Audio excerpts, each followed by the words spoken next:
क्या हाल है? उम्मीद है आप सब दोस्त खैरियत से होंगे।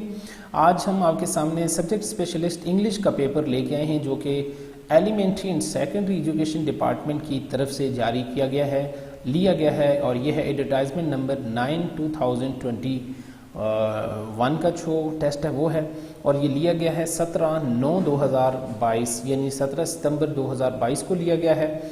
और उसके बाद अब हम इसकी बात करते हैं। ये इवनिंग टाइम का पेपर है, इसके सारे जो है वो क्वेश्चन भी हम आपके साथ डिस्कस करेंगे और इसके जो आंसर होंगे वो भी इंशाल्लाह हम आपको देने की कोशिश करेंगे।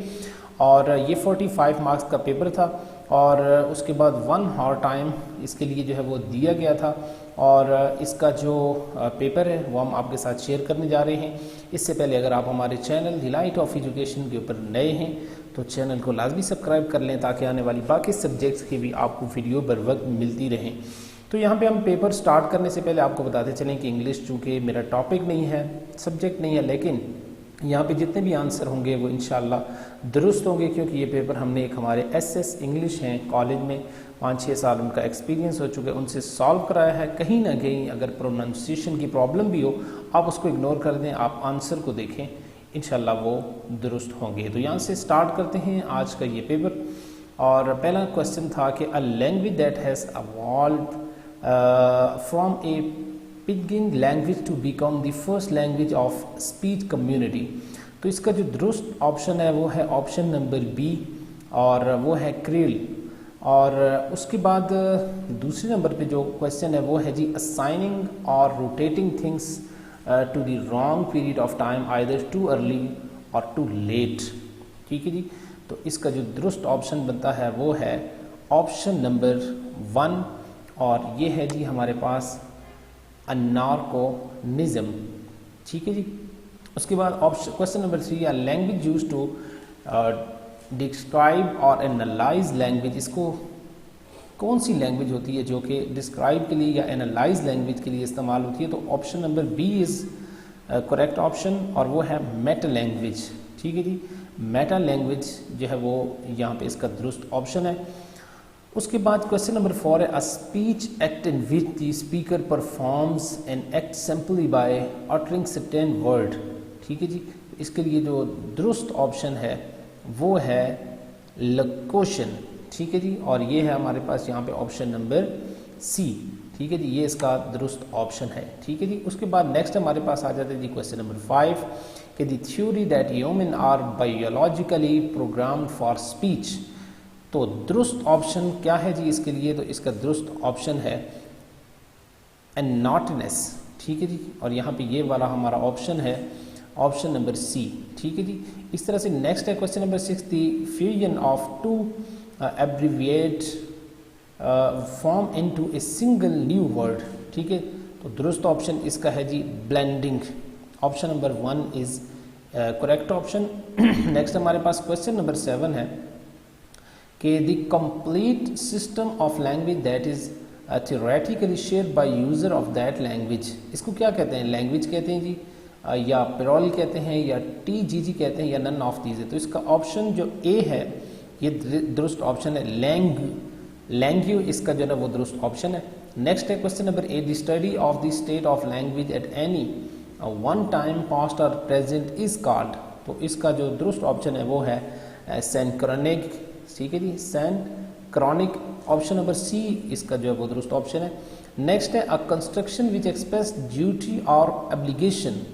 ठीक है जी, तो इसका जो दुरुस्त ऑप्शन है क्वेश्चन नंबर 9 का वो है डियोंटिक। ठीक है जी, और नेक्स्ट है question number 10 a form of verb that indicate the duration of the action condition or state denoted by the verb. तो इसका जो दुरुस्त ऑप्शन है वो है एस्पेक्ट। ठीक है जी, option C is a correct option.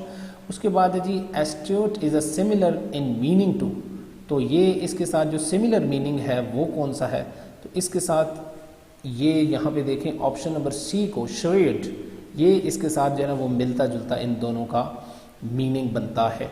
Next है जी obdurate is a similar in meaning to. तो इसके साथ मिलता जुलता जो मीनिंग है वो है स्टबबॉर्न का और ये है यहाँ पे ऑप्शन नंबर सी हमारे पास। ठीक है जी, उसके बाद नेक्स्ट क्वेश्चन नंबर 13 है हमारे पास कि pensive is a similar in meaning. तो इसके साथ जो मीनिंग मिलती जुलती है वो है जनाबे वाला ऑप्शन नंबर बी, थॉटफुल और पेंसिव, इनका एक ही मीनिंग बनता है। Question number 14, length is a similar in meaning, ठीक है जी। तो इसके साथ जो मिलता जुलता मीनिंग बनता है क्वेश्चन नंबर 14 का वो है ट्रांसपेरेंट, और ये है ऑप्शन नंबर सी। उसके बाद क्वेश्चन नंबर 15 है euphoria is a opposite meaning to, ठीक है। तो इसका जो दुरुस्त ऑप्शन बनता है यानी इसके अपोजिट बनता है वो डिस्पेयर बनता है। तो दुरुस्त ऑप्शन ए है जी डिस्पेयर। नेक्स्ट क्वेश्चन नंबर 16 है कि avarice is the opposite in meaning to, तो इसके जो अपोजिट मीनिंग बनता है वो बनता है ऑप्शन नंबर सी, और वो है जेनरसिटी, ठीक है जी। और नेक्स्ट हमारे पास है जी क्वेश्चन नंबर 17, और ये है जी कि motley is a opposite in meaning, इसके अपोजिट जो मीनिंग बनता है वो बनता है यूनिफॉर्म। तो दुरुस्त ऑप्शन सी है यूनिफॉर्म। नेक्स्ट है sir Toby is a character in, ये कैरेक्टर किस जो है वो स्टोरी का है, ठीक है। तो इसका दुरुस्त ऑप्शन है, यानी 3 स्टोरियां दी गई हैं, the merchant of Venice, man of all season, as you like it, या नन ऑफ दीज। दुरुस्त ऑप्शन इसका है नन ऑफ दीज, क्योंकि ये स्टोरी जो थी वो थी 12th नाइट, उसका ये कैरेक्टर है।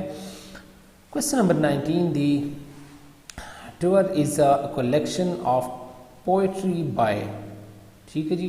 तो ये इसका जो दुरुस्त ऑप्शन बनता है वो बनता है क्वेश्चन नंबर 19 का यीट्स, और ये है ऑप्शन नंबर ए।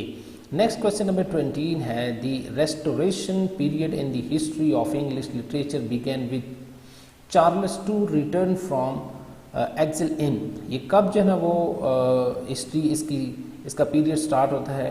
तो इसका जो दुरुस्त ऑप्शन है वो है नन ऑफ दीज, यानी पहला है 1666, 1662, 1661, ये तीनों ऑप्शन गलत हैं, इसका नन ऑफ दीज दुरुस्त ऑप्शन है, और दुरुस्त ऑप्शन है 1660। नेक्स्ट जी a speech sound which is produced by the front of the tongue touching or near touching the gum रिग बिहाइंड द अपर टीथ, तो इसका जो दुरुस्त ऑप्शन है वो है एल्वियोलर, ठीक है जी। और ये हमारे पास ऑप्शन बनता है option number A. Question number 22, sign which have the random and arbitrary relationship with their reference, ये यहाँ पे कुछ क्वेश्चन असल में मिसिंग है, इस वजह से सही अल्फाज की समझ नहीं आ रही। तो यहाँ पे आप स्क्रीन के ऊपर देख सकते हैं, आपका जो मकसद है वो होना चाहिए कि हमारे ऑप्शन दुरुस्त कौन से हैं, और ताकि आपके लिए आसानी ज़्यादा हो। तो दुरुस्त ऑप्शन इसका बनता है क्वेश्चन नंबर 22 का सिंबॉलिक, और वो है ऑप्शन नंबर सी, ठीक है जी। तो नेक्स्ट हमारे पास क्वेश्चन नंबर 23 की तरफ।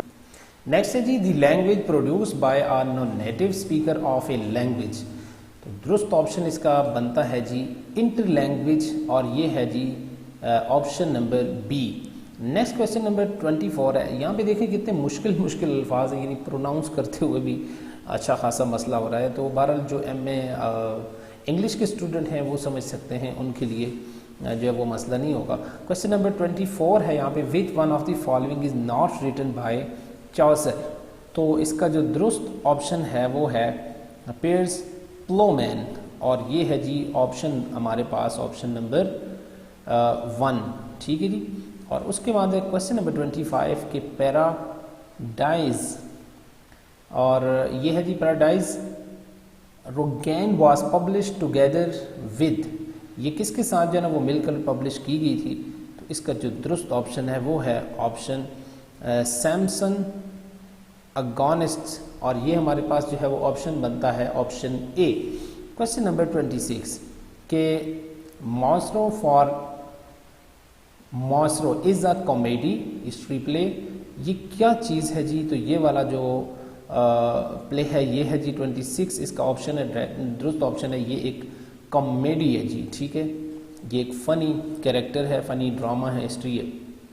उसके बाद जी नेक्स्ट है हमारे पास कि Falstaff is a character in King John, या यहाँ पे इसका जो दुरुस्त ऑप्शन बनता है 27 का वो है नन ऑफ दीज, ठीक है, इनमें से कोई भी नहीं है।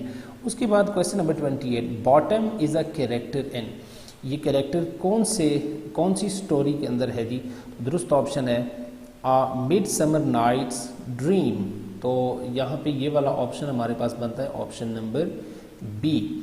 Question number 29, a rough badly made verse on a trivial subject is called. 29 का दुरुस्त ऑप्शन है जी डोंकिरल, ठीक है, और ये हमारे पास ऑप्शन है ऑप्शन नंबर सी। उसके बाद हमारे पास क्वेश्चन नंबर आ जाता है 30।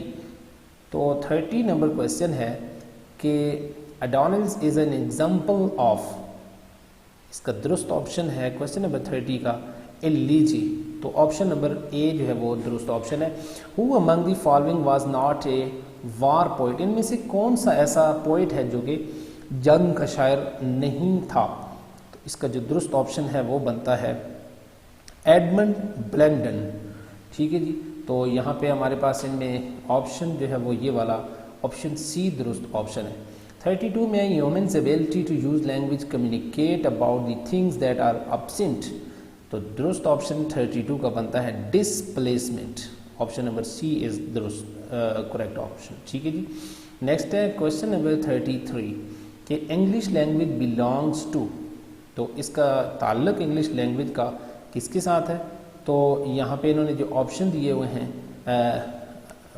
रोमांस, ठीक है, फैमिली, इटैलिक या फिर स्लेवॉनिक, नहीं जी, नन ऑफ दीज इसका जो है वो दुरुस्त ऑप्शन है। और दुरुस्त ऑप्शन जो बनता है वो है जर्मैनिक फैमिली के साथ इसका जो है वो ताल्लुक है।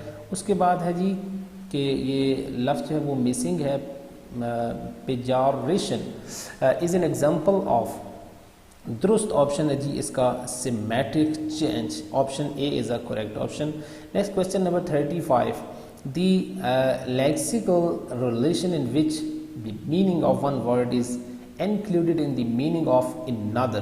तो दूसरे के अंदर उसकी मीनिंग आ जाती है, इसको क्या कहा जाता है? तो इसका क्वेश्चन नंबर 35 का दुरुस्त ऑप्शन है हाइपोनोमिक, ठीक है जी, और ये हमारे पास option A is a correct option, ठीक है जी। उसके बाद नेक्स्ट है हमारे पास question number 36, a part of brain in the left hemisphere involve in language comprehension. दुरुस्त ऑप्शन इसका कौन सा है? तो 36 का जो दुरुस्त ऑप्शन है वो है ऑप्शन नंबर बी, वर्निकाज एरिया, ठीक है जी। नेक्स्ट 37 क्वेश्चन है, in she gave me a book yesterday, the underlined word is process, circumstances या participant, none of these। दुरुस्त ऑप्शन है जी प्रोसेस, इज अ प्रोसेस है। गेव जो है ये एक प्रोसेस है। Changing the form class of word, ये क्या है? क्लिपिंग है, कन्वर्सन है या फिर ब्लेंडिंग है, या नन ऑफ दीज है। 38 का दुरुस्त ऑप्शन है कन्वर्जन, ठीक है। नेक्स्ट हमारे पास 39 नंबर क्वेश्चन है, a term that refer to the sequential characteristics of languages is called.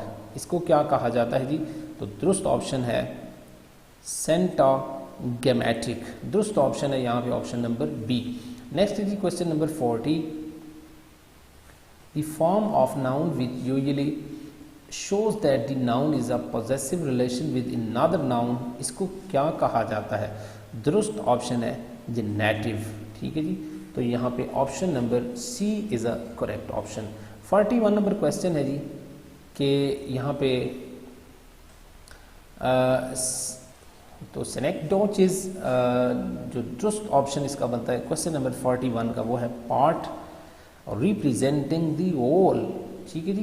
तो इसका जो दुरुस्त ऑप्शन ये वाला बनता है बी।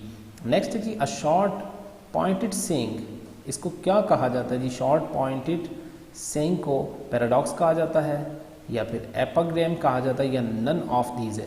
तो क्वेश्चन नंबर 42 का दुरुस्त ऑप्शन है epigram. Option C is a correct option. Next है जी 43, द वर्ड मेमेसिस मीन, इसका माना क्या है जी मेमेसिस का? तो दुरुस्त ऑप्शन इसका है जी एमिटेशन, ऑप्शन बी नकल करना। नेक्स्ट है जी a patchwork of word sentences or complete passages from various in other or one author. तो इसका जो दुरुस्त ऑप्शन है वो है क्वेश्चन नंबर 44 का पेस्टेज, ये ऑप्शन नंबर हमारे पास है जी, ऑप्शन नंबर 1, ठीक है। ऑप्शन नंबर ए दुरुस्त ऑप्शन है। 45 है, who among the following was the trench poet, Wilfred on, Yeats या फिर नन ऑफ दीज। तो इसका दुरुस्त ऑप्शन है जी विल्फ्रेड ऑन। तो ये दुरुस्त ऑप्शन थे जी। अब प्रोनाउंसिएशन की गलतियों के ऊपर मैं आप सबसे माजरत करूंगा, लेकिन जो आंसर हैं वो बहरहाल सारे दुरुस्त हैं, क्योंकि हमारे पास एक इंतहाई एक्सपीरियंस एसएस इंग्लिश है, उनसे मैंने ये सॉल्व कराए हैं। तो बहरहाल एसएस का पेपर है, आपको पता है, यहाँ पे उन्होंने पूरी इंग्लिश को छानबीन करने के बाद ये बनाया है। बहरहाल फिर भी अगर आपको किसी आंसर के अंदर कोई डाउट हो तो आप कमेंट सेक्शन में ज़रूर बता सकते हैं। बहुत शुक्रिया। चैनल पे रहें, चैनल को लाजमी सब्सक्राइब कर लें। अस्सलाम वालेकुम वरहमतुल्लाहि वबरकातुहू।